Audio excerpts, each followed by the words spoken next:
Dan Townsley here for Furkot Trip Tips. Today we're going to look at importing a track into a trip from a file on our computer. So I have an empty trip plan here actually, and I'm going to open up a file on my computer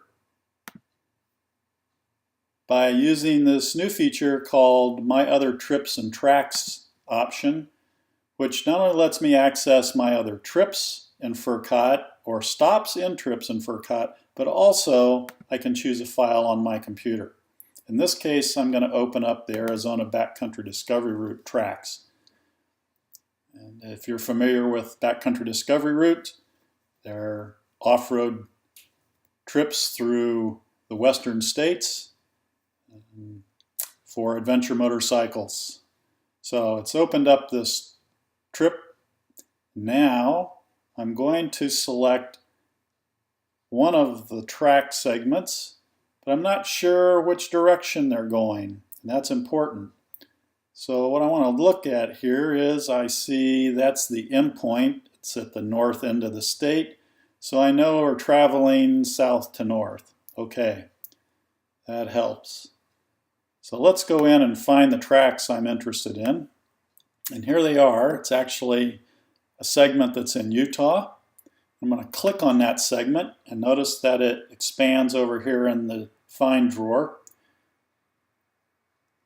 And I have some new options for tracks now, or route segments.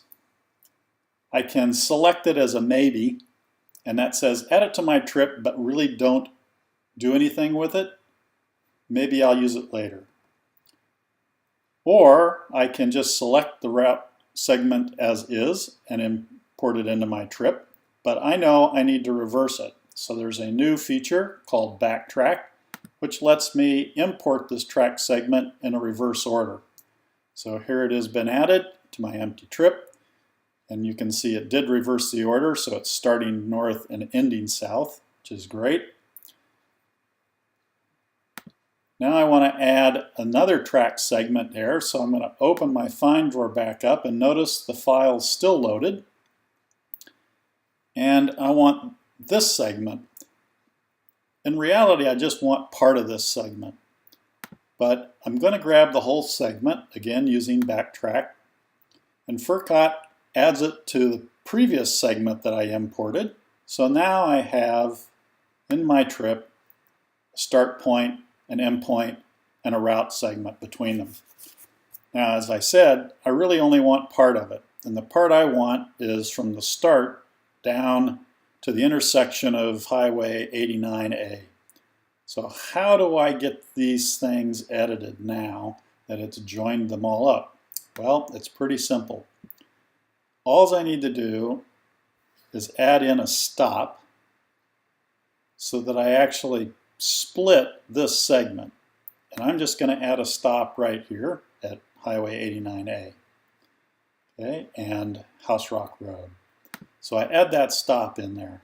Now, if you check your plan drawer, what you'll see is you have two route segments split again by the stop I just added. So, had this been a true off-road segment track where this segment was not on mapped roads, I'd want to keep that segment intact. And because I want to go in a different direction, I can either edit by moving my endpoint or I can delete this segment.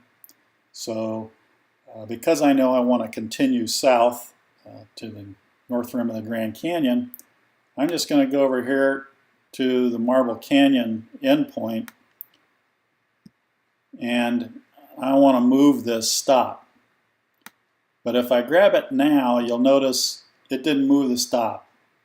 What I have to do is I have to unlock this segment of route so that it can be edited. Again, all route segments default to lock, okay, when you create them. So I want to select that to unlock. And now I want to move my stop, and I'm heading down to the North Rim. So there's the North Rim Lodge right there. I can drop my stop, and you notice it reroutes and leaves my first segment intact, no changes, which is exactly what we wanted. That's how you add a track and do some partial editing to a track by